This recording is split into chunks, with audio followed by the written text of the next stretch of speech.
काही खुर्च्या मंत्र्यांकरता लावा ना.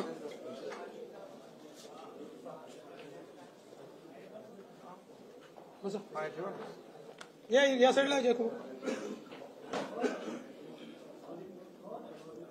छोटा मोबाईल दे मला. आणि मारले कुठे सुरू कर.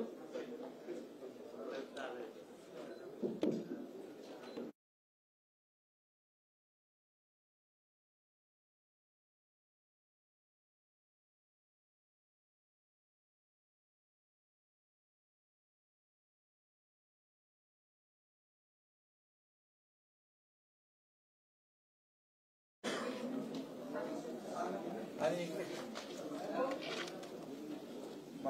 मारले कुठे सुरू कर.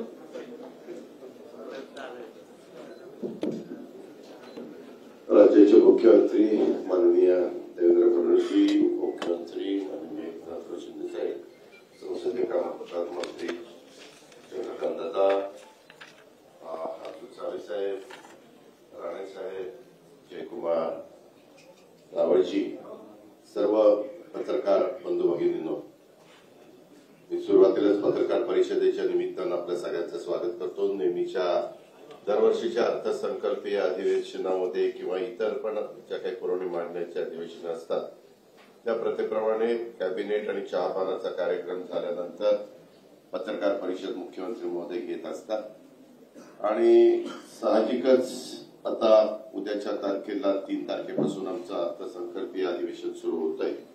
आपल्याला सगळ्यांना माहिती आहे की उद्या आम्ही पुरवणी मागण्या ठेवणार आहे आणि 10 तारखेला अर्थसंकल्प सादर करणार आहे. परंतु अलीकडच्या काळात अधिवेशनाच्या पूर्वसंध्येला नेहमीच आजपर्यंतची परंपरा होती की राज्याच्या मुख्यमंत्र्यांनी सर्व विरोधी पक्षाच्या सन्माननीय सदस्यांना बोलवायचं, विरोधी पक्ष नेत्याला बोलवायचं आणि निमंत्रित केल्यानंतर साधारण काय बाबा महत्वाचे प्रश्न आहेत, काय चर्चा परत विषयाची चर्चा करायची वगैरे साधक बाधक चर्चा होत होती. परंतु अलीकडं एक अलिखित प्रथेप्रमाणे चहापानाला न येण्याचा निर्णय घेतला गेलेला आहे. वास्तविक सरकार नवीन येत असतात, जनतेच्या मनात असेल ते जनता बदल करत असते. काही चांगलं काम केलं तर पुन्हा जनता त्या सरकारला पुन्हा संधी देत असते. असं असलं तरी देखील आम्हाला प्रचंड मोठ्या प्रमाणावर बहुमत मिळालेलं आहे, ही वस्तुस्थिती खरी आहे आणि आमचा सगळ्यांचा प्रयत्न महायुतीचं सरकार चांगलं चालावं, प्रश्न व्यवस्थितपणे त्या ठिकाणी सुटावे या प्रकारे आमचं सगळ्यांचं कामकाज चाललेलं आहे. राज्यासमोरच्या महत्वाच्या प्रश्नावर चर्चा पण आम्हाला विरोधी पक्ष नेत्यांची आणि सदस्यांच्या बरोबर करायची होती. परंतु त्यांनी भलं मोठं पत्र, यावेळेसचं पत्र तर आजपर्यंत जेवढे काही विरोधी पक्ष नेते होऊन गेले त्याच्यातलं सगळ्यात मोठं पत्र आज आम्हाला त्यांनी मुख्यमंत्री महोदयांना आणि सरकारला दिलेलं आहे. अधिवेशनाच्या पहिल्या दिवशी राज्यपाल महोदय देखील संयुक्त सभागृहाला अभिभाषण सादर करतील आणि नंतर पुरवणी मागण्या अशा प्रकारचं आमचं ते कामकाज होणार आहे. आमची प्रत्येक गोष्टीला उत्तर देण्याची तयारी आहे. आम्ही कुठलाही त्याच्यामध्ये आमचं प्रचंड बहुमत आहे 237-38 आमदारांचं, म्हणजे फक्त साधारण 50 आमदार समोर विरोधी पक्षाकडे आहेत. म्हणून बहुमताच्या जोरावर कामकाज रेटायचं हे अजिबात आम्ही करणार नाही. आमचा तो इरादा पण नाही. आम्ही त्याच्यामुळे अधिवेशन 4 आठवड्याचं ठेवलेलं आहे. उलट पहिल्या आठवड्यामध्ये जागतिक महिला दिन असल्यामुळे 8 तारखेला पण अधिवेशन ठेवून पुण्यश्लोक अहिल्यादेवी होळकरांची 300वी जयंती असल्यामुळं त्याला एक वेगळं महत्व आहे आणि म्हणून ती पण चर्चा आम्ही त्या दिवसभर शनिवारीचा दिवस असताना देखील ठेवलेली आहे. अशा प्रकारे महायुतीचं सरकार, राज्याचे मुख्यमंत्री आणि त्यांची सगळी टीम हे प्रत्येक प्रश्नाला उत्तर देण्याच्या तयारीमध्ये आहे. आता आरोप प्रत्यारोप होत असतात. आरोपात तथ्य असेल तर जरूर त्याची दखल घेतली जाईल. परंतु कारण नसताना विरोधाला विरोध करायचा म्हणून जर आरोप केले गेलेले असले तरी त्याला किती महत्व द्यायचं हे पण तशा पद्धतीनं ठरवलं जाईल. असं साधारण हे अधिवेशन चालवण्याचा मुख्यमंत्र्यांचा आमचा सगळ्यांचा विचार आहे आणि त्या प्रकारे अधिवेशन सगळ्या बिलं जी येतील ती पण बिलं चर्चेला यावी, त्याच्यात चर्चा साधक बाधक व्हावी, त्याच्यातनं काही चांगल्या सूचना आल्या तर त्या सूचनेचा पण आम्ही आदर करायला तयार आहोत. अशा ह्या प्रकारे हे सगळं अधिवेशन पार पाडण्याचा निश्चय हा महायुतीच्या सरकारने केलेला आहे. धन्यवाद.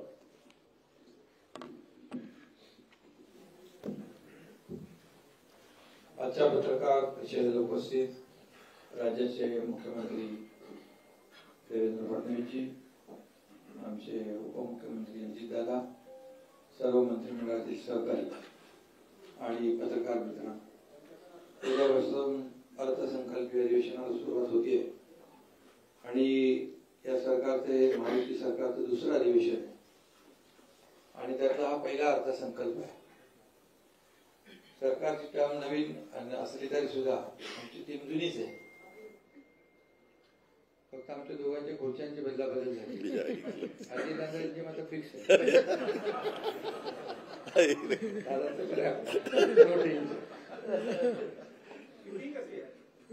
तुम्हाला फिक्स ठेवता आले नाही त्याला मी काय करू.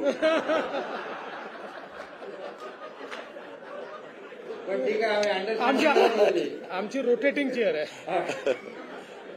अंडरस्टँडिंग. पण अजितदादा अर्थसंकल्प पुन्हा मांडतील आणि या अर्थसंकल्पात देखील आपण अजितदादा मांडतील, पण विरोधकांचं काय, ते काय मांडणार. त्यांचा तर व्यर्थ संकल्प सुरू आहे आणि नुसत्या आता अजितदादांनी सांगितलं की आता सगळ्यात जास्ती आता यांची कागद आलेत का. हो, मोठं सगळ्यात मोठं पत्र आहे. सगळ्यात मोठं पत्र म्हणजे आमदारांची संख्या कमी झाली म्हणून मोठं पत्र का. 1 2 3 7 4 अंतिम आठवडा काय डबल अंतिम आठवडा दिलाय. 6 7 8 हो 9 म्हणजे आतापर्यंतच्या सगळ्यात जास्ती म्हणजे आतापर्यंत काय म्हणतो आपण अंतिम आठवडा अर्थसंकल्प, आता डबल अंतिम आठवडा अर्थसंकल्प आहे. ठीक आहे, चांगली प्रगती आहे आणि विरोधी पक्ष नेता होऊ शकत नाही एवढं देखील जनतेने त्यांचं काम करून ठेवलंय. असू द्या, मी काय त्याच्यावर टीका करत नाही. आम्हाला गेल्या 2.5 वर्षामध्ये महायुतीने आमच्या टीमने चांगलं काम केलं आणि म्हणून महायुतीला दणदणीत विजय मिळाला. 232 आता अजितदादांनी सांगितलं 232 आमदार निवडून आले. 237 हा धरून बाकी 237 म्हणजे लँडस्लाइड विक्ट्री मॅन्डेट जनतेने दिला आम्हाला. तरी सुद्धा कुठल्याही परिस्थितीमध्ये आम्ही हुरळून जाणारे नाही आणि लँडस्लाइड विक्ट्री मिळाली म्हणून आमच्या डोक्यात हवाई जाणार नाही. आम्ही जमिनीवरचे कार्यकर्ते आहोत आणि म्हणून जास्त विजय मिळाल्यामुळे आता आमची जबाबदारी देखील जास्त वाढलेली आहे. त्यामुळे विरोधी पक्षाने या अधिवेशनामध्ये कामकाजामध्ये भाग घ्यावा, आपल्या महाराष्ट्रातले प्रश्न मांडावे, शेतकऱ्यांचे प्रश्न मांडावे, इतरही काही जे काही मतदारसंघातले प्रश्न मांडावे आणि खऱ्या अर्थाने राज्य सरकार जे काही चांगलं काम करते, चांगले निर्णय घेते, त्याला चांगलं म्हणण्याचा एक मोठेपणा दाखवतील की नाही माहित नाही, पण ठीक आहे, त्यांच्याकडून काय अपेक्षा करणार आपण. पण त्यांना एवढाच आनंद असतो गेल्या अधिवेशनात पण इतरही अधिवेशनामध्ये सभागृहामध्ये कमी आणि पायऱ्यांवर जास्त आणि तुम्ही ते सगळं दाखवत असता ते बॅनर घेतलेले आणि त्यामुळे याच्यात माझं एवढंच त्यांना सांगणं आहे की हे अधिवेशन अर्थसंकल्पीय अधिवेशन आहे आणि अर्थसंकल्पीय अधिवेशन आहे. मिळालेला विजय आपल्या समोर आहे, लोकांनी दिलेलं मॅन्डेट आपल्या समोर आहे, लोकांनी आमच्या कामाची पोचपावती दिलेली आहे. देवेंद्रजी जो वेग आम्ही 2.5 वर्षात कामाचा गाठला, पल्ला गाठला, म्हणजे एकीकडे विकास प्रकल्पांना देखील आम्ही चालना दिली. महाविकास आघाडीने बंद पाडलेले प्रकल्प आम्ही सुरू केले, त्याचे काही मी चर्चा करत नाही, तुम्हालाच माहित आहे. मुंबईतले 4-5 प्रकल्प आपण पाहिले, कोस्टल असेल, अटल सेतू असेल, मेट्रो असेल, कारशेड असेल, असे अनेक प्रकल्प आपण पुढे नेले. बाकी तर खूप मोठ्या प्रमाणावर प्रकल्पांना आपण चालना दिली. सिंचनाचे प्रकल्प जे देवेंद्रजी मुख्यमंत्री होते तेव्हा जलयुक्त शिवार योजना असेल किंवा सिंचनाचे प्रकल्प आहे ते महाविकास आघाडी सरकार आल्यानंतर त्यांनी बंद पाडले.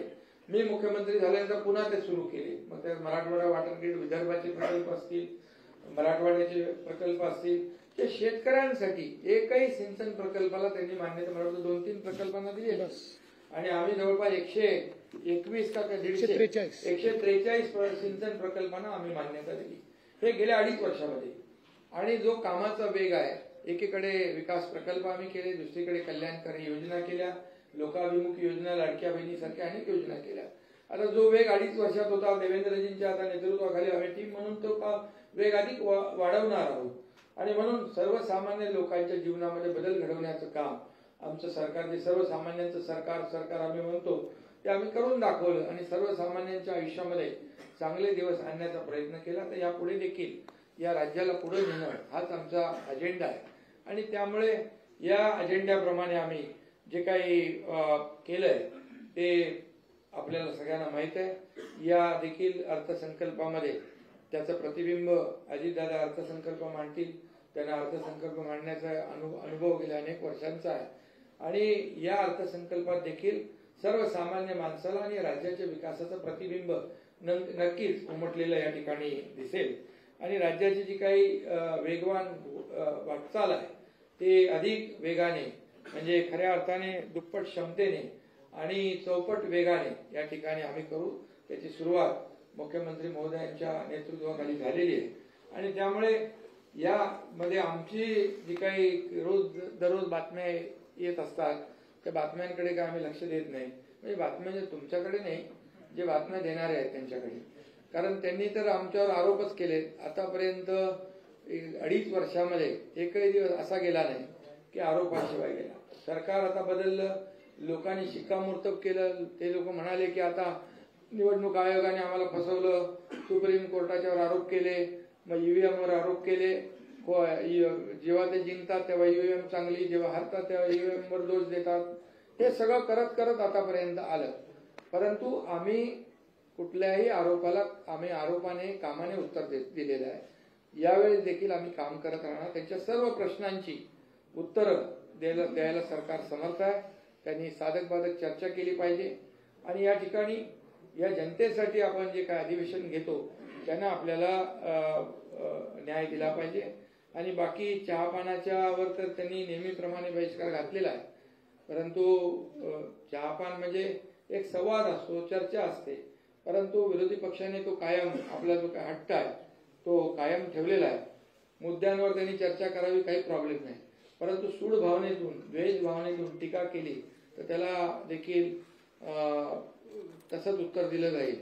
कारण शेवटी एक मर्यादा असते टॉलरेट करण्याची आणि प्रत्येकाची एक सहनशीलतेची क्षमता असते. त्यामुळे विकासाच्या बद्दल बोलावं, राज्याचा विकास सुरू आहे, विकासामध्ये त्यांनी सहभागी व्हावं. तेच रडगाणं गाण्यापेक्षा आमच्यासोबत विकास गाणं गावं. आम्ही त्यांचं स्वागत करू. कारण शेवटी विरोधी पक्ष आणि सत्ताधारी पक्ष जे आहे ही रथाची 2 चाकं आहेत. आम्ही विरोधी पक्षाला कमी हे मोजत नाही किंवा त्यांना अंडर एस्टिमेट पण करत नाही. त्यांची संख्या जरी कमी असली तर शेवटी आम्ही नाही केलं, ते जनतेने केलं. जनतेने हे सगळं जो काही निकाल दिलेला आहे ते म्हणाले जनतेच्या दरबारात जाऊ. आम्ही जनतेच्या दरबारात तेही गेले, आम्हीही गेलो. आणि मग आमचं म्हणाल किंवा अजितदादांचं म्हणाल तर आता खरी शिवसेना आणि खरी राष्ट्रवादी याच्यावर जनतेने शिक्कामोर्तब केलेलं आहे. त्यामुळे मला या ठिकाणी जास्त काय बोलायचं नाही. पण मला एवढंच सांगायचं आहे की ज्या काही बातम्या मुद्दामून या ठिकाणी पेरल्या जातात त्या आम्हालाही कळतात आणि ज्याच्याशी कोणाचा संबंध नाही त्याचंही नाव जोडलं जातं. आणि म्हणून तुम्ही पण एक बाजू ऐकून तसंच तुम्ही बातम्या देत असता. त्यामुळे काय, जे ज्यांच्यावर विश्वास नाही लोकांचा, ज्यांची विश्वासार्हता संपलेली आहे ते खोट्या बातम्या देतात आणि तुम्ही खोट्या बातम्या छापता. त्यामुळे खरं म्हणजे एक लोकशाहीमध्ये एक चौथा म्हणजे तुमचा खरं म्हणजे पत्रकारिता हा चौथा स्तंभ आहे. आणि त्याच्यामुळे तुमच्यावरची देखील विश्वासार्हता कमी होऊ नये असं आमचं मत आहे. त्यामुळे आपण देखील बातम्या, ब्रेकिंग न्यूज वगैरे हे सगळं आपण करतो. पण तुम्ही ब्रेकिंग न्यूज किती दिले तरी आमच्यामध्ये काय ब्रेक होणार नाही. त्यामुळे तेही होणार नाही. आणि कोल्ड वॉर कुठलं काय, कुठं आहे का काय? उन्हाळ्यामध्ये कुठं कोल्ड वॉर असतो? तिथे सगळं थंडा कुलकुल आहे आणि काही नाही आमच्यामध्ये. काही बिलकुल का. आमचा अजेंडा काय? आमचा अजेंडा खुर्ची मिळवणं नाहीये. आमचा अजेंडा काही सत्ता मिळवणं किंवा स्वतःचा स्वार्थ साधणं नाहीये. आमचा अजेंडा ठरलेला आहे की या महाराष्ट्रातल्या जनतेला काय मिळालं पाहिजे आम्हाला काय मिळालं यापेक्षा महाराष्ट्रातल्या जनतेला काय मिळालं हा मोठा विषय आहे. आणि त्यामुळे महाविकास आघाडी आणि महायुतीमध्ये हा मोठा फरक आहे. आणि त्यामुळे तुम्हाला आमची विनंती एवढीच आहे की थोडी शहानिशा करून आपण जर बातम्या दिल्या तर खूप त्याचा माणसामध्ये देखील आपली जी प्रतिमा आहे मीडियाची ती देखील चांगली राहील. कारण शेवटी ती एखादी बातमी दिल्यानंतर तुम्हाला परत ती दुसरी बातमी खरी बातमी छापायला लागते, खरी बातमी दाखवायला लागते. त्यामुळे एवढंच आमची विनंती. आणि कुठं चुकलं तर तुम्ही सांगा ना बाबा इथं चूक आहे म्हणून. परंतु जे सरकारने केलेलं चांगलं काम आहे किंवा जे कोणी आरोप केले ते आरोप खरे आहेत की खोटे आहे याची देखील थोडी शहानिशा आपण केली पाहिजे. आता आम्ही पण काही आमच्या दोघांवर खोट्या गुन्ह्यामध्ये नावं टाकायचं ते काय एक आपला कोण प्रवीण दरेकरनी ते दिलं होतं ना व्हिडिओ आला होता व्हिडिओ क्लिप. तर त्याची SIT लावलेली आहे आणि त्या चौकशीत बरंच काय बाहेर येत आहे. म्हणजे मोठ्या प्रमाणावर खळबळजनक काही गोष्टी आहेत त्याही येतील. पण आम्ही कधी म्हणालो का त्याच्याबद्दल बाबतीमध्ये हे आलंय ते आलंय? येईल ना, त्याचा अहवाल आल्यानंतर आपल्याला कळेल आणि ते खरं असेल. आम्ही कुठल्याही खोटं सूड भावनेने कुठलंही काम करणार नाही. सत्ता किती आमच्याकडे बहुमताची असली तरी सुद्धा कुणावरही सूड भावनेने द्वेषापोटी कुठल्याही आकसाने आकस बुद्धीने कुठली कारवाई आम्ही करणार नाही. आमचा तो तिघांचाही स्वभाव नाही आहे. आणि म्हणून फक्त एवढंच आहे की हे अधिवेशन जे आहे हे अधिवेशन अर्थसंकल्पीय अधिवेशन आहे. या महाराष्ट्रातल्या तमाम जनतेच्या दृष्टीने महत्वाचं आहे. कारण महाराष्ट्रातल्या तमाम जनतेने महायुतीला भरभरून एवढं दिलंय की आता आम्हाला त्यांच्या ऋणातून उतराई व्हायचं आहे. त्यामुळे आम्हाला काम करायचं आहे. आणि काम करण्यामध्ये विरोधी पक्ष जर आला सोबत सहकार्य केलं तर चांगलं आहे. त्यांचंही नाव होईल, त्यांच्याही मतदारसंघामध्ये न्याय मिळेल. या महाराष्ट्राला एक वेगळं चित्र पाहायला मिळेल. आता तरी म्हणजे संख्या आता कमी कमी कमी कमी होत आता कुठपर्यंत आले बघा. आता तरी आत्मपरीक्षण आणि आत्मचिंतन करावं. बस एवढंच मला सांगायचं होतं. धन्यवाद.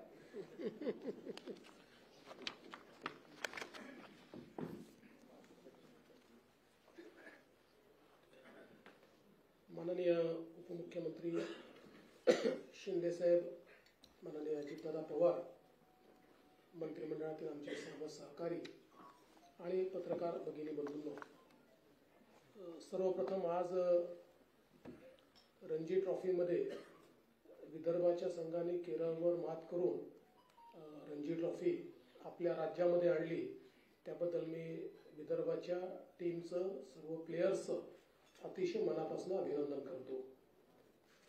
राज्याचं अर्थसंकल्पीय अधिवेशन 3 ते 26 मार्च या दरम्यान या ठिकाणी आपण करणार आहोत. आणि मला असं वाटतं की हे तसं नवीन सरकारचं एक प्रकारे पहिलंच अर्थसंकल्पीय अधिवेशन आहे. आणि जसं दादांनी सांगितलं की आम्ही कुठेही अधिवेशन आटपून टाकावं अशा मानसिकतेत न राहता त्या ठिकाणी नीट 4 आठवड्याचं अधिवेशन हे आपण आयोजित केलं आहे. आज ज्याचा उल्लेख या ठिकाणी झाला की विरोधी पक्षाने एक 9 पानाचं पत्र दिलेलं आहे. त्याच्यामध्ये 9 नेत्यांची नावं आहेत. त्यातल्या 2 नेत्यांनी सह्याच केलेल्या नाहीत. एक नाव जर आम्ही शोधतोय की नेमके ते आमदार आहेत का नाही आहेत तर म्हणजे असतील कदाचित, पण आमच्या काही लक्षात येत नाही. आता आम्ही जरा ते शोधायला पाठवलेलं आहे की बाबा ते कोण आहेत नेमके.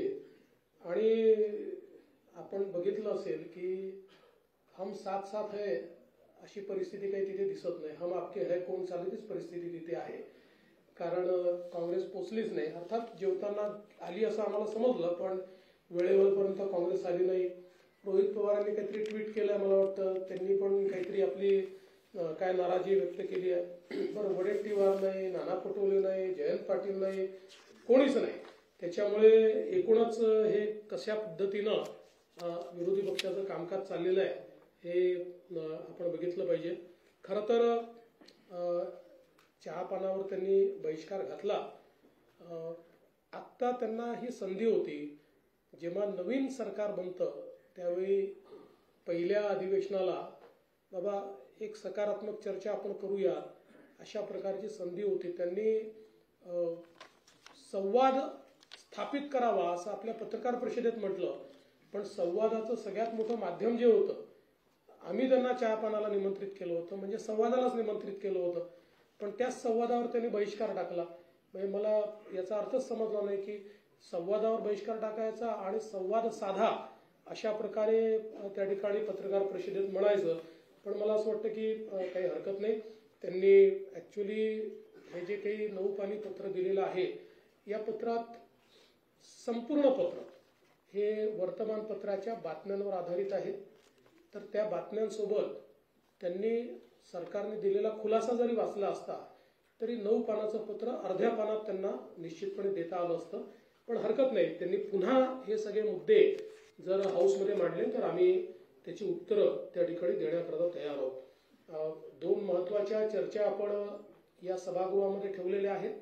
8 मार्चला पुण्यश्लोक अहिल्यादेवी होळकर यांच्या 300व्या जन्मशताब्दीच्या निमित्ताने एक चर्चा आपण ठेवली आहे, ज्याच्यामध्ये महिला दिन असल्यामुळे सक्षमीकरणाचा जो सगळा मुद्दा आहे त्या अनुषंगाने ही चर्चा एक सकारात्मक अशा प्रकारची चर्चा आहे. आणि भारतीय संविधानाचं अमृत महोत्सवी वर्ष असल्यामुळे आपण एक 2 दिवसाची चर्चा ही भारतीय संविधानाच्या अनुषंगाने कशा प्रकारे आपला विकास झाला आणि संविधानाने आपल्याला काय काय दिलं अशा प्रकारची एक सकारात्मक चर्चा व्हावी. म्हणजे ते लाल संविधान पकडून करतात तशा प्रकारची नाही, तर माझी अपेक्षा आहे की संविधान वाचून किंवा त्यातल्या तरतुदी समजून आमचा विरोधी पक्ष देखील त्याच्यावर एक चांगली सकारात्मक चर्चा करेल अशी माझी या ठिकाणी अपेक्षा आहे. खरं म्हणजे आत्ताच शिंदे साहेबांनी सांगितलं की अलीकडच्या काळामध्ये रोज मला एक स्थगितीची बातमी पाहायला मिळते आणि मी स्थगिती दिलेली आहे असं मला रोज ऐकायला मिळतं. मग मला विचारावं लागतं माझ्या ऑफिसला की आपण कधी दिली. मग ते म्हणतात की आपल्याकडे जर अशी फाईलच आली नाही. मग मला शोधून काढावं लागतं. अलीकडच्या काळामध्ये 2 गोष्टी माझ्या असं लक्षात आल्यात, मी तुम्हाला विनम्रपूर्वक सांगू इच्छितो. एक, आमच्याकडे कुठल्याही आमदारांनी निवेदन दिल्यानंतर त्यांनी काही मागणी केली असेल किंवा एखादा आरोप जरी केला असेल तरी त्याच्यावर आपण तपासून कारवाई करावी किंवा माहिती द्यावी असं लिहितो. आपण कधीच इग्नोर करत नाही. असं पत्र गेलं म्हणजे चौकशी सुरू झाली, असं पत्र गेलं म्हणजे आता त्याच्यावर स्थगिती आली, अशा प्रकारच्या बातम्या करणं हे थोडं बाळबोध आहे असं नसतं. कारण कुठल्याही वेळेस आपल्याला कारवाई करायची असेल किंवा स्थगिती द्यायची असेल, दुसरी बाजू आल्याशिवाय आपण अशा प्रकारे कधीच करत नाही. आता कालचा आरोग्य विभागातला जो विषय आहे हा विषय देखील आपण समजून घेतला पाहिजे की या संदर्भात आरोग्य विभागाच्या संदर्भात जे काही केंद्र सरकारने आपल्याला पैसे दिले होते त्या पैशामध्ये आपण जी काही कामं सुचवली त्या कामांमध्ये आपण 9% पैसा हा कॅपिटल एक्सपेंडिचरवर खर्च केला होता आणि केंद्राचं म्हणणं होतं तो 5% केला पाहिजे. म्हणून केंद्राने आपल्याला कळवलं की तुम्ही प्रायोरिटाईज करून 9%च्या ऐवजी 5% करा. त्यानुसार संबंधित खात्याच्या मंत्र्यांनी आणि सचिवांनी ही माहिती मागवली की आता कुठली कुठली कामं घेतली त्यातली काय प्रायोरिटी ठरवायची. त्यामुळे ही फाईल कधी माझ्याकडे आली नाही, मी त्याच्यावर कधी बघितलंही नाही आणि मी त्याच्यावर कुठली स्थगिती दिली नाही. तर मला असं वाटतं की जिथे एखादी चूक होते असं लक्षात आलं तर मी स्थगिती निश्चितपणे देईल आणि त्याच्यामध्ये आवश्यकता पडली तर समजा खातं शिंदे साहेबांच्या शिवसेनेचं असेल त्यांच्याशी चर्चा करेल किंवा दादांकडचं असेल तर त्यांच्याशी चर्चा करेल. पण मला असं वाटतं की एक वातावरण जे तयार करण्यात येत आहे की बाबा काहीतरी इथे ओढताण चाललेली आहे, वन अपमॅनशिप करणं चाललेलं आहे आणि आता मुख्यमंत्री कुठेतरी शिंदे साहेबांनी सुरू केलेल्या गोष्टी कशा बंद करता येतील किंवा कुठेतरी कट टू साईज कसं करता येईल.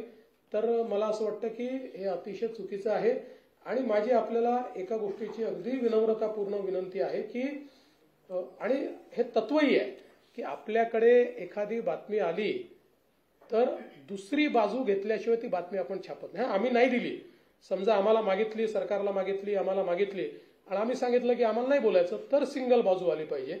पण अन्यथा हे तत्वच आहे की दुसऱ्या बाजू सहित आपण ते मांडलं पाहिजे. आता उदाहरणादाखल या ठिकाणी मला असं वाटतं अनेक वेगवेगळ्या प्रकारच्या बातम्या आल्या. आता एक नंबर प्लेटवाली एक बातमी खूप मोठ्या प्रमाणात चाललेली आहे. त्या संदर्भातही बातमी खूप मोठी आली, पण त्याच्यावरचा खुलासा मात्र काही सगळ्यांनी दिला नाही. कारण इतर राज्यांनी रेट ठरवला एक्सक्लुडिंग जीएसटी आणि एक्सक्लुडिंग फिक्सिंग चार्जेस, आणि महाराष्ट्राने रेट ठरवताना इन्क्लुडिंग जीएसटी आणि इन्क्लुडिंग फिक्सिंग चार्जेस. आता त्यांचा जीएसटी आणि फिक्सिंग चार्जेस जर आपण बघितले तर आमच्याकडे कंपॅरेटिव्ह स्टेटमेंट आहे. कुठल्याही राज्यापेक्षा आपण पुढे नाहीत. सगळ्या राज्यांचे कंपेरेबल रेट्स, आपल्या रेटमध्ये एखाद दोन याच्यात तर 5-10% काही राज्यांपेक्षा कमीच आहोत आपण. त्यामुळे मला असं वाटतं की हा विषय समजा हे सगळी आहेच. आता म्हणजे याच्यामध्ये आपण जर बघितलं तर आता समजा टू व्हीलर करता आंध्र प्रदेश 451 आहे, बिहार 451 आहे, गोवा 465 आहे, गुजरात 468 आहे, त्याच्यानंतर हरियाणा, हिमाचल प्रदेश, कर्नाटक 451 आहे, मध्य प्रदेश, मेघालय, एनसीटी, दिल्ली 465, 468 आहेत, ओडिसा तर 506 आहे, छत्तीसगड, चंदीगड, यूटी पण 506 आहे, वेस्ट बेंगॉल 506 आहे, महाराष्ट्र 450 आहे. म्हणजे या सगळ्या राज्यांपेक्षा जेव्हा आपण यांचं एकत्रितपणे त्या ठिकाणी बघतो त्यावेळी आपल्या असं लक्षात येतं हे कमी आहे. तर कुठलीही बातमी छापणं आपला अधिकारच आहे, किंवा आम्ही काही चूक करत असू तर अंकुश ठेवणं हे चौथ्या स्तंभाचं कामच आहे. फक्त आमची विनंती त्यात एवढीच आहे की आपण सरकारची बाजू सोबत दिली तर त्यातनं जे काही कन्फ्युजन्स आहेत ते कन्फ्युजन होत नाही. कारण आपल्याला माहिती आहे की आजकाल डिजिटल मीडियामुळे ती बातमी 5 मिनिटात इतक्या ठिकाणी चालली जाते की या सगळ्या ठिकाणी त्याचे मग खुलासा देता देता आमच्या देखील नाकी नऊ येतात. तर मला वाटतं निश्चितपणे आपण हा प्रयत्न केला पाहिजे. खरं म्हणजे आजच्या पत्रामध्ये काही गोष्टी या ठिकाणी मांडलेल्या आहेत आणि छत्रपती शिवाजी महाराजांच्या बद्दल अवमानकारक कोणी वक्तव्य करताय आणि त्याला सरकार कोणालाही वाचवणार नाही. छत्रपती शिवराय हे आमचं आराध्य दैवत आहे आणि कोणीही त्यांच्या विरुद्ध चुकीचं बोललं तर कारवाई होणार म्हणजे होणारच. पण मला कधी कधी आश्चर्य वाटतं की बोलणारे कोण आहे. तर औरंगजेबाचा महाल जुना झालेला आहे त्याचं संवर्धन करा अशी मागणी करणारे, किंवा अफजल खानच कसा मोठा होता आणि अफजल खानामुळे शिवाजी कसे मोठे झाले हे सांगणारे, आणि इशरत जहाच्या नावाने रुग्णवाहिका सुरू करणारे असे लोक त्या ठिकाणी जर आम्हाला छत्रपती शिवाजी महाराज काय ते सांगत असतील तर त्यांच्याकडनं आम्हाला महाराज समजून घ्यायचे नाहीत. आम्हाला महाराज पुरेपूर माहिती आहे आणि महाराजांनी जो मार्ग दाखवलेला आहे त्या मार्गानेच काम करणारे आम्ही आहोत. आम्ही तर पहिल्या दिवशी सांगितलं की आम्ही तिघही मुख्यमंत्री उपमुख्यमंत्री म्हणून नाही, छत्रपती शिवरायांचे मावळे म्हणून या ठिकाणी काम करतो. त्यामुळे मला असं वाटतं की अशा प्रकारे विनाकारण काहीतरी गोष्टी सांगणं हे अत्यंत चुकीचं आहे. मला या निमित्ताने हे देखील सांगायचं आहे की आपण जो 100 दिवसाचा कार्यक्रम हातामध्ये घेतला तो अत्यंत यशस्वी होतोय आणि खूप चांगल्या प्रकारे त्याचं काम चाललेलं आहे. त्याचा परवा आम्ही तिघांनी मिट्टम आढावा घेतला आणि त्यामध्ये अनेक कार्यालयांनी इतकं चांगलं काम केलेलं आहे. म्हणजे शेकडो टन अशा प्रकारचा जो काही कचरा आहे किंवा कागद आहेत या कागदांची विल्हेवाट लावणं, नव्याने त्या ठिकाणी जे काही रेकॉर्ड आहे त्या रेकॉर्ड रूम्स तयार झाल्या, त्या रेकॉर्ड रूम मध्ये नीट कागद गेली, सगळ्या कार्यालयांमध्ये मोठ्या प्रमाणात पाट्या लागल्या, वेळा त्या ठिकाणी ठरल्या, असं अनेकांनी चांगला कार्यक्रम घेतला. वाहनं जुनी वाहनं निर्लेखित केली, ती सगळी जी काही घाण पडली होती ती सगळी वाहनं निर्लेखित करण्याचं काम केलं आणि अतिशय चांगलं काम केलं. आणि त्या दिवशी जवळपास आम्ही व्हीसीवर 7,000 ऑफिसेस घेतले होते. म्हणजे आपण जर विचार केला तिथे प्रत्येक ऑफिसमध्ये 2-3 लोकांचा विचार केला तर एक 20-21 हजार लोक हे या ठिकाणी व्हीसीच्या माध्यमातून आमच्याशी जुडले होते. आणि आता यांचं पूर्ण इव्हॅल्युएशन पुन्हा नव्याने आम्ही करणार आहोत आणि थर्ड पार्टी करणार आहोत. जी केंद्र सरकारची एक क्वालिटी काउन्सिल ऑफ इंडिया ही जी संस्था आहे त्या संस्थेला आम्ही आता याचं इव्हॅल्युएशन दिलेलं आहे. म्हणजे जेव्हा 100 दिवस पूर्ण होतील ते 100 दिवस समजा 14 एप्रिलला आपण ते पकडलेले आहेत पूर्ण होतील असं कार्यक्रम सुरू झाल्यापासून, त्यानंतर 15 दिवस तालुका स्तरापासून राज्य स्तरापर्यंत कशा प्रकारे कुठल्या ऑफिसनी काय काम केलेलं आहे, 100 दिवसाचं टार्गेट हे कोणी कोणी अचीव केलंय किंवा कशा प्रकारचं काम केलंय याचं क्वालिटी काउन्सिल ऑफ इंडिया पूर्ण त्याचं एक प्रकारे इव्हॅल्युएशन करेल आणि त्यातनं मग कोणी उत्तम काम केलेलं आहे. आणि आम्ही असे ठरवलेलं आहे की एक बेंचमार्क मार्क्स आम्ही ठरवणार आहोत. त्या बेंचमार्क मार्क्सच्या खाली जे असतील ते मात्र निगेटिव्ह इंडेक्समध्ये आम्ही घेणार आहोत की हे नॉन परफॉर्मिंग ॲसेट्स आहेत. अशा प्रकारे आम्ही त्यांचा नामाभिमान त्या ठिकाणी करणार आहोत. त्यामुळे मला असं वाटतं की एक अतिशय चांगलं हा जो विषय आहे हा आपण निश्चितपणे केलेला आहे. या अधिवेशनामध्ये एकूण जी काही संयुक्त समितीकडे प्रलंबित विधेयक आहेत तर एकच विधेयक संयुक्त समितीकडे प्रलंबित आहे. विधानसभेत एक विधेयक प्रलंबित आहे आणि नवीन आतापर्यंत 5 विधेयकं ही आपण त्या ठिकाणी प्रस्तावित केलेली आहेत. ज्याच्यामध्ये महाराष्ट्र जमीन महसूल संहिता आहे, महाराष्ट्र हॉटेल उपहारगृहे असे एक त्या ठिकाणी आहे, महाराष्ट्र विनियोजन विधेयक आहे, पुरवणी विनियोजन विधेयक आहे आणि महाराष्ट्र महामार्ग सुधारणा विधेयक आहे. अर्थात दरम्यानच्या काळात अजून काही विधेयकं ही त्या ठिकाणी येतील. सगळ्या विधेयकांवर योग्य अशा प्रकारची चर्चा करण्याची आमची तयारी आहे आणि सभागृहामध्ये जास्तीत जास्त चर्चा झाली पाहिजे अशा प्रकारचा आमचा प्रयत्न असेल. आणि त्यासोबत आम्ही माननीय अध्यक्षांनाही विनंती करणार आहोत आणि प्रतोदांनाही विनंती करणार आहोत की जे नवीन सदस्य निवडून आलेले आहेत त्यांना देखील संधी जास्तीत जास्त मिळाली पाहिजे जेणेकरून त्यांच्या मतदारसंघातल्या गोष्टी त्यांना मांडता आल्या पाहिजे. एक गोष्ट अजून या ठिकाणी सांगतो की सोयाबीनच्या खरेदीच्या संदर्भात 10%च खरेदी झाली अशा प्रकारचं एक पत्रामध्ये लिहिलेलं आहे. खरं म्हणजे एक्झॅक्ट आकडा तर जयकुमारजी सांगतील मला, पण गेल्या 15 वर्षाच्या इतिहासातील सर्वाधिक खरेदी जी होती त्याच्यात 10 पट जास्त खरेदी झालेली आहे. त्यामुळे आजपर्यंत आता अक्षरशः गोडाऊनमध्ये जागा उरलेली नाही. तूर खरेदी करण्याकरता नव्याने खासगी गोडाऊन आम्हाला भाड्याने घ्यावे लागले. इतक्या मोठ्या प्रमाणात ही खरेदी आपण केलेली आहे. त्यामुळे मला असं वाटतं की त्याचे आकडे हे आम्ही विधान सभेत देखील या ठिकाणी सांगू. या अधिवेशनामध्ये राज्याचं बजेट अजितदादा मांडणार आहेत. अतिशय चांगलं अतिशय बॅलन्स बजेट हे या ठिकाणी आम्ही मांडू. जरीही वेगवेगळ्या योजनांचा स्ट्रेस हा आमच्या बजेटवर असला तरी आर्थिक शिस्त पाळण्याचा प्रयत्न हा आम्ही त्यातही केलेला आहे.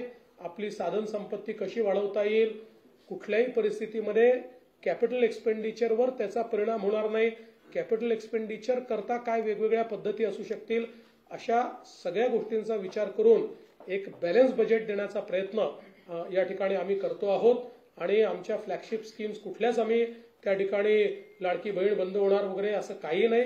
त्याच्यामध्ये जसं आम्ही सांगितलं की नियमाच्या बाहेर जे आहेत त्यांनाच फक्त आम्ही त्या ठिकाणी एक प्रकारे, कारण आमच्या विरोधकांनी त्यातही लिहिलं 10 लाख कमी झाले वगैरे, तर त्याच्यामध्ये आपल्यावर सीएजीने टाकलेले बंधन आहे की एखादी स्कीम सुरू केल्यानंतर स्कीममध्ये बसणाऱ्यांनाच पैसे हे राज्य सरकारला देता येतात आणि स्कीमच्या बाहेरच्या लोकांना देता येत नाही. त्यामुळे तेवढ्यापुरतं आम्ही त्या संदर्भातली कारवाई केली आहे. बाकी देशामध्ये असं माझं मत आहे की अशा प्रकारच्या स्कीममध्ये सगळ्यात जास्त लोकांना एक प्रकारे शासकीय मदत देणारं राज्य हे महाराष्ट्र ठरणार आहे. त्यामुळे त्यात कुठेही कपात वगैरे ही महाराष्ट्रात केली जाणार नाही हा विश्वास मी देतो. आणि सत्तारूढ पक्ष, जसं शिंदे साहेबांनी सांगितलं, विरोधकांची संख्या कमी असली तरी आम्ही विरोधकांना कमी लेखणार नाही. विरोधकांना भरपूर चर्चेची संधी देऊ आणि त्यांनी उपस्थित केलेल्या प्रश्नांना योग्य प्रकारे सकारात्मक उत्तर देण्याचा प्रयत्न हा राज्य सरकारच्या वतीनं केला जाईल. मी पुन्हा एकदा आपल्या सर्वांचे मनापासून आभार मानतो.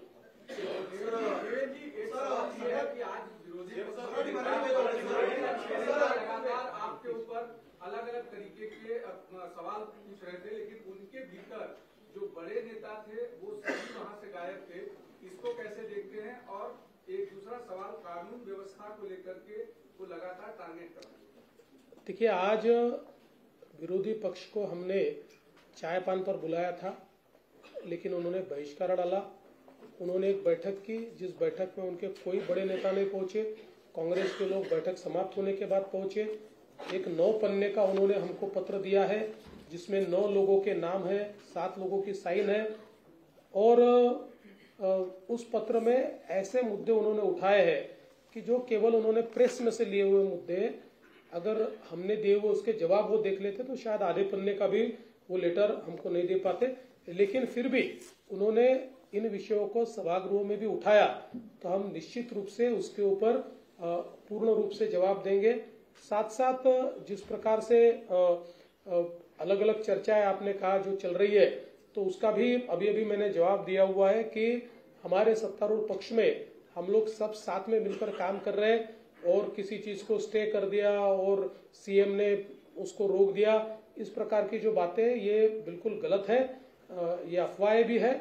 और हमारी तो सभी को हमारा निवेदन है कि कोई भी खबर देते समय ये तत्व भी जो खबरों का है कि सामने वाले की यानी जिसके खिलाफ खबर जा रही है उनकी भी क्या साइड है, उस साइड को साथ में देना। लेकिन मैं ऐसा मानता हूं कि अनफॉर्चुनेटली उसका पालन नहीं हुआ है, तो आगे उसका भी पालन होगा तो इस प्रकार की चीजें जो है सामने नहीं आएगी। कानून व्यवस्था पर भी जितने चर्चा वो करना चाहते हैं उतनी चर्चा निश्चित रूप से वो करे। मैं तो ऐसा मानता हूं कि कानून व्यवस्था की चर्चा के कारण उसका फायदा ये होता है कि पुलिस विभाग में भी एक प्रकार से उससे दक्षता ज्यादा पुलिस विभाग की बढ़ती है। बाकी उनके हर मुद्दे को हम अच्छे तरीके से जवाब देंगे और अगर कोई अच्छा सजेशन वो देंगे तो सजेशन भी हम लोग मान्य करेंगे। सर, रक्षा खडसेंच्या मुलीच्या बाबतीत जो प्रकार झाला, जयंत पाटील आता ट्विट करत म्हणत आहेत की तुम्ही असं म्हटलेलं आहे की एका विशिष्ट पक्षाचे कार्यकर्ते या गुन्ह्यामध्ये सामील असल्याचं दिसून येत आहे। थेट आव्हान दिले की अशा पक्षाचं नाव तुम्ही जाहीर करावं। असं आहे की या संदर्भात रक्षाताईंशी माझं बोलणं झालं, रक्षाताईंनी मला काही माहिती दिली, त्या माहितीच्या आधारावर मी या ठिकाणी बोललेलो आहे आणि मला असं वाटतं की आता त्या प्रकरणामध्ये कारवाई केलेली आहे आणि कुठल्याही नेत्याने त्या ठिकाणी कारवाई करू नका असं म्हटलेलं नाही। मला असं वाटतं अत्यंत दुर्दैवी घटना आहे आणि अशा प्रकारे हा जो काही प्रकार आहे या प्रकाराला आम्ही टॉलरेट करणार नाही। कोणीही असलं तरी त्याच्यावर कारवाई ऑलरेडी केली आहे आणि कारवाई करणारच।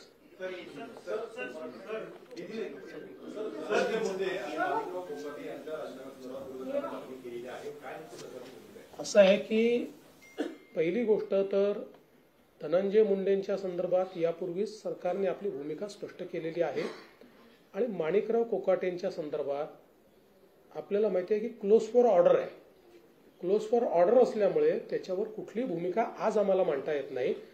जो काही न्यायालय निर्णय देईल तो निर्णय आमच्यावर बंधनकारक असणार आहे, त्यामुळे त्यांनी न्यायालयाने निर्णय दिल्यानंतरच आपल्याला याची कल्पना असेल की त्यांची जी काही शिक्षा आहे ती सस्पेंड झाली।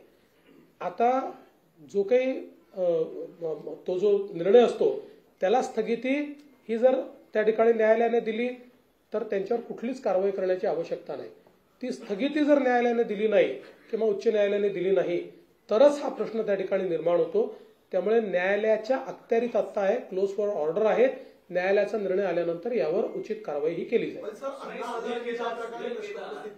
नैतिकतेच्या आधारावरती या दोन्ही मंत्र्यांनी राजीनामे देणे तुर्तास गरजेचं होतं। जर त्यांच्यावरचे आरोप सिद्ध झाले नाही तर पुन्हा सरकारमध्ये घेण्याची संधी त्यांच्याकडून। बघा असं आहे की पहिल्यांदा तर अण्णा हजारेंची आम्ही त्या ठिकाणी सन्मानच करतो आणि अनेक वेळा अशा प्रकारच्या प्रश्नामध्ये राजीनामा द्यावा की नाही द्यावा असे अनेक मुद्दे त्या ठिकाणी उपस्थित होतात। त्या संदर्भात भरपूर चर्चा आमच्याकडे झालेली आहे आणि त्या चर्चेअंतीच आता जे काही मी आपल्यासमोर वस्तुस्थिती मांडली ती वस्तुस्थिती मांडली आहे। कुठेही नैतिकतेचं अधःपतन झालेलं आहे असं जर लक्षात आलं तर मात्र आम्ही कोणालाही वाचवणार नाही, आम्ही थेट त्यांचे राजीनामे मागू।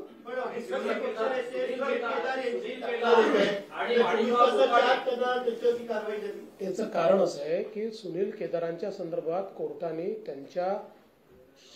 त्यांचं जी शिक्षा आहे त्याला जी म्हणजे त्याचा निर्णय आहे त्याला त्याला स्थगिती द्यायला नकार दिला। तो नकार दिल्यामुळे तशा प्रकारची कारवाई करणं गरजेचंच होतं। ती काही एका दिवसात झालेली केस नाही, जवळपास महिनाभर ती केस चालली आणि त्याच्यानंतर तो निर्णय झालेला आहे। आदित्य ठाकरेंनी आज एवढ्या संदर्भात जो प्रश्न उपस्थित केला प्रेसमध्ये ते खातं तुमच्याकडे तर फ्रान्ससारखी आंतरराष्ट्रीय संस्था यावर उपस्थित होतं की या प्रोजेक्टमध्ये मोठ्या प्रमाणामध्ये लाच मागितली आहे। पहिली गोष्ट तर त्यांचं पत्र जर आपण बघितलं तर त्या पत्रामध्ये कुठेही त्यांनी आम्हाला लाच मागितली जाते आहे असं म्हटलेलं नाही. हा, पण त्यांनी काही मुद्दे निश्चितपणे उपस्थित केलेले आहेत. त्या मुद्द्यांच्या संदर्भात आपले माननीय उपमुख्यमंत्री जे खात्याचे मंत्री देखील आहेत यांनी एक चौकशी त्या ठिकाणी करण्याचा निर्णय घेतलेला आहे. असीम गुप्ता जे ॲडिशनल चीफ सेक्रेटरी आहेत त्यांना या संदर्भात सुनावणी घ्यायला सांगितलेलं आहे. दोन्ही बाजूंची सुनावणी ऐकून मग त्यांचा रिपोर्ट ते आमच्याकडे सादर करतील आणि त्याच्यावर आम्ही निर्णय करू. साधारणपणे खात्याशी जी आम्ही चर्चा केली किंवा MMRDA अशी चर्चा केली तर MMRDAचं म्हणणं असं आहे की इतके दिवस हे सगळं चाललेलं आहे, समजा असं ते म्हणतात, तर त्यांनी कधीच आम्हाला पत्र का दिलं नाही किंवा त्यांनी कधीच याच्यावर ऑब्जेक्शन का उपस्थित केलं नाही. तर आणि MMRDAचं म्हणणं असं आहे की काही कामांमध्ये ते लॅगिंग होते आणि त्यावर आम्ही ज्यावेळेस आक्षेप घेतला त्यावेळेस अशा प्रकारचं पत्र आलेलं आहे. दोघांच्या आपल्या बाजू असतील त्या बाजू ऐकून त्याच्यावर आम्ही निर्णय करणार आहोत. एक गोष्ट आम्ही तिघेही तुम्हाला स्पष्टपणे सांगतो की पारदर्शितेशी कुठेही कॉम्प्रोमाइज आम्ही करणार नाही, पण दोन्ही बाजू जर समजून घेतल्या नाहीत तर मला असं वाटतं की ते काही योग्य होणार नाही आणि म्हणून तशा प्रकारचे निर्देश दिलेले आहेत. ॲडिशनल चीफ सेक्रेटरी त्यावर उचित निर्णय करतील. हो, त्यांनी आता 27 फेब्रुवारीला देखील तुम्ही सांगा 27 फेब्रुवारीला त्यांनी आणखी एक पत्र दिले, प्रेस रिलीज केली आहे की त्यामध्ये त्यांच्या पत्रात किंवा त्यांच्या जे काही त्यांनी पत्रव्यवहार केला त्या भ्रष्टाचार किंवा आर्थिक देवाणघेवाणीचा कोणताही उल्लेख नाही. त्यामुळे तुम्ही तर ते छापून झाले, म्हणजे तुमची बातमी देखील त्यांनी खोटी ठरवली. त्यामुळे तुम्ही जर अगोदरच त्यांना पडताळून घेतलं असतं ते झालं नसतं. त्यामुळे त्यांचं हे पत्र आहे आणि शेवटी बघा ही फ्रान्स कंपनी आहे, त्याचा आम्ही शेवटी आदर करणार. परदेशी कंपनी आहे, परदेशी गुंतवणूक आली पाहिजे त्यासाठी सगळ्या गोष्टी. परंतु जे आता आम्ही त्यांनी जे म्हटलंच नाही ते सगळं मीडियामध्ये आलं असं त्यांनीच पत्र दिलंय. त्यांनी 2 पत्र, एक तर पत्र एक विदाऊट सहीचं दिलं होतं, दुसरं पत्र सहीचं दिलं. बरं, त्यांनी न्याय कुणाकडे मागायला पाहिजे? मुख्यमंत्र्यांकडे मागायला पाहिजे, नगर विकास मंत्री MMRDA मंत्री माझ्याकडे मागितलं पाहिजे. त्यांनी थेट कुणाला पत्र दिलं? आपले रेसिडेंट कमिशनर दिल्ली त्यांना दिलं. तर त्यामुळे त्यांच्या जेव्हा लक्षात आलं की चूक लक्षात आल्यानंतर त्यांनी 27 फेब्रुवारीला आता पत्र एक दिलंय. ते तुम्ही आता तुमच्या मीडियात दाखवलं पाहिजे. आणि एक गोष्ट मी या ठिकाणी सांगू इच्छितो की जसं शिंदे साहेबांनी सांगितलं अशा प्रकारच्या ज्या परदेशी कंपन्या आहेत त्यांना योग्य वागणूक मिळाली पाहिजे हा आमचा आग्रहच आहे. त्यामुळे त्यांच्या म्हणण्यामध्ये कुठेही जर आमच्याकडनं काही दोष असेल तर तो दूर करायला आम्ही तयार आहोत, पण त्यांच्याकडचे जे दोष आहेत त्यांना दूर करावे लागतील. तुम्ही पुनरावृत्तीचा उल्लेख केला स्वतःहून की दोघांमध्ये कोल्ड वॉर सुरू असल्याचं सातत्याने भासवलं जातंय. पुन्हा एकदा हा नरेटिव्ह सेट केला जातो का विरोधकांकडून? सरकारपुढे तरी टॅकल करण्यात अपयशी पडतंय का? बघा, एक गोष्ट मी सांगू का, विरोधकांशी आम्ही लढू शकतो, आम्ही त्यांना चारी मुंड्यात चित करू शकतो, आम्ही मीडियाशी लढू शकत नाही. मीडियात ताकद आहे आम्हाला चारी मुंड्यात चित करायची. त्याच्यामुळे रोज कोणीतरी एक वेगळी बातमी लावल्यानंतर आम्ही करायचं काय? म्हणजे शेवटी आम्ही उत्तरं देतो, त्याच्यावर आम्ही खुलासा देतो, दुसऱ्या दिवशी परत कोणीतरी. म्हणजे मला तर कधी कधी आश्चर्य वाटतं की विभागीय आयुक्तांनी एखादी गोष्ट स्टे केल्यानंतरही फडणवीसांचा शिंदेंना दणका. न फडणवीसांना माहिती, न शिंदेंना माहिती, न त्यांच्या लेवलला, न यांच्या लेवलला. जरा थोडं मला वाटतं की म्हणजे तुम्ही विरोधकांची भूमिका पार पाडू नका. तुम्ही भूमिका जी आहे ती अंकुश आमच्यावर राहील अशी भूमिका पार पाडा. जेव्हा यांची बातमी ऐकतो मी, जेव्हा यांची बातमी जेव्हा वाचतो, ऐकतो, बघतो तेव्हा मी यांना फोन करतो, बोला यांची फाईलच माझ्याकडे आली नाही. आता काय करायचं? वॉर एकदम कोल्ड आहे, देर इज नो वॉर. आणि तुम्ही एक लक्षात ठेवा, ज्यांनी एकनाथरावांना मला इतके वर्ष बघितलेलं आहे त्यांना हे लक्षात आलं पाहिजे की आम्ही आतल्यात काय करतो. लक्षात ठेवा. आधी लोकप्रिय घोषणा झाल्या, त्याच्यानंतर आता बहुमतात सत्तेत आला. अनेक कॉन्ट्रॅक्टर्सची बरीच बिलं थकली, त्या वारंवार बातमी येतात. आता हे बजेट आहे, पूर्ण ताकद आहे या सगळ्या लोकप्रिय घोषणा सगळ्या राहून देखील पूर्ण वर्षभर शिस्त लागणं. अर्थसंकल्प खास करून निश्चितपणे आता जी काही थकलेली बिलं आहेत ती देण्याच्या संदर्भातला एक कार्यक्रम हा वित्तमंत्र्यांनी म्हणजे उपमुख्यमंत्री अजितदादांनी हातामध्ये घेतलेला आहे. त्याची सुरुवात देखील झालेली आहे. म्हणजे पीडब्ल्यूडी विभाग असेल, वॉटर सप्लाय विभाग असेल, सगळ्यांचे बिलांचे 10% पैसे ऑलरेडी रिलीज केलेले आहेत आणि 8 मार्चच्या बजेटनंतर उरलेले पैसे, कारण 10 मार्चच्या, कारण आपल्याला वर्षाच्या शेवटी या वर्षीचे बिलं भागवायला पुरवणी मागण्या मागाव्या लागतात. आपला नियम आहे. त्यानुसार त्या पुरवणी मागण्या जशा पूर्ण होतील तसं उरलेली बिलं देखील या ठिकाणी दिली जातील. अरे मी वाचतच नाही यार. तू काय, तुम्ही समजतच नाही. तुम्ही कशावरही प्रतिक्रिया विचारता. मी पण वाचत नाही. पण त्याच्यामध्ये असं आहे की आम्ही शहा साहेबांना मी भेटलो पहाटे. आता अमित भाई आमचे एनडीएचे नेते, महायुतीचे नेते आहेत. ते लपून छपून भेटायचं कारण काय? त्यांच्यासारखं आम्ही लपून छपून काम करत नाही. आम्ही दिवसा डवळ्या काम करतो आणि त्यामुळे त्यांना आम्ही ती भेट 4 वाजताची पहाटेची भेट आता झालीच नाही. त्या भेटीचं वर्णन काय केलंय? संभाषण लिहिलंय. म्हणजे मी काय बोलतो एकनाथराव, मी तिथं साक्षीला होतो. आमची 5व्या मजल्यावर त्यांची माझी रूम होती. मी आल्यावर एकनाथराव शिंदे साहेब आहेत म्हणून आम्ही दोघं बोलत बसलो होतो. मात्र एकनाथरावांनी मला भेटायला यायचं कटसी म्हणून त्यांना निरोप दिला होता आणि त्यावेळेस 10 वाजले होते, बरोबर, सकाळचे 10. आणि तिथं ते गेले, ते भेटले, बुके दिला आणि लगेच आम्ही सगळे खाली त्या कॉन्फरन्सला 4 राज्यांच्या घेऊ. ही वस्तुस्थिती आहे. आणि त्यावेळेस मी पण होतो. नाही, आता काही लोकांना दिव्य दृष्टी झालेली आहे. महाभारताचं संभाषण दिव्य दृष्टी. इकडे संजय आणि धृतराष्ट्र होते. पूर्वी ते काळा पहाड वगैरे असे ते जे हे यायचे ना, काय आपले पुस्तकं, तशी आता परिस्थिती झाली आहे रोज. पण मी एक सांगतो, सलीम जावेदची आता यांची कॉम्पिटिशन चाललेली 100%. एवढ्या स्टोऱ्या मॅन्युफॅक्चर जे करतात ते नाही. त्याच्यामध्ये काय आहे, सवाल जबाब दिलाय. आता मला नंतर सांगितलं कोणी सवाल, म्हणजे मी हा म्हणजे आता त्या पराभवामुळे त्यांचा केमिकल लोचा झालाय. दुसरं काय झालेलं नाही ना. आणि संजयनी धृतराष्ट्र आणि कौरवांची वाट लावली ते तुम्हाला माहित आहे.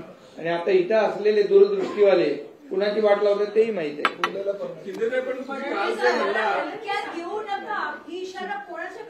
काय काय अरे बाबा, मी त्याच्यावर खुलासा केला. अजितदादा होते तिकडे. 1 मिनिट मी तुम्हाला सांगतो. नाही, तुम्ही बघा, असं आहे, आम्ही तर हलक्यात घेतच नाही की नाही त्यांना. मग घेण्याचा प्रयत्न कोण करतात? त्यांना आहे तो डायलॉग. मी तर त्यांना सगळ्या जाहीरपणे सांगतो ना. मी काय थोडं लपून नाही. मी हलक्यात घेऊ नका. ज्यांनी हलक्यात घेतलं त्यांचं टांगापलटी करून आलोय. काल म्हणाला की माझ्या बदनामीची मोहीम चालू आहे. मग ती कुणाकडून चालू आहे? नक्की विरोधकांकडून चालू आहे असं तुम्हाला वाटतं? मीडियाकडून चालू आहे की सत्ताधाऱ्यांचे कोणी सामील आहेत? अरे बाबा, आताच मी तुम्हाला सांगितलं ना. मी म्हणजे दिवसा रात्री उठता बसता जळी स्थळी पाशाने काशाने काय म्हणतो त्याला एकनाथ शिंदे दिसतो. आणि कुणाकडून म्हणजे आता काय रोकटोक मध्ये काय आलंय?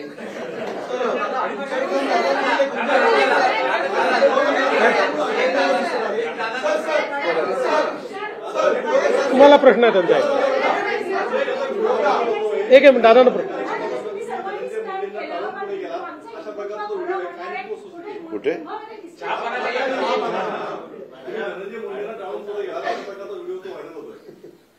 व्हिडिओ व्हायरल होतोय? अरे आमच्यासोबत चहा प्यायला गप्पा मारत होते दोघं, ते नाही दाखवलं तुम्ही. आता माझ्या बरोबरच होते आणि आता मुख्यमंत्री महोदय पु ल देशपांडे सभागृहाच्या उद्घाटनाला निघालेले आहे आणि त्यावेळेस धनंजय मुंडे माझ्या बरोबर आहेत. वाटल्यास आपण बरोबर चला.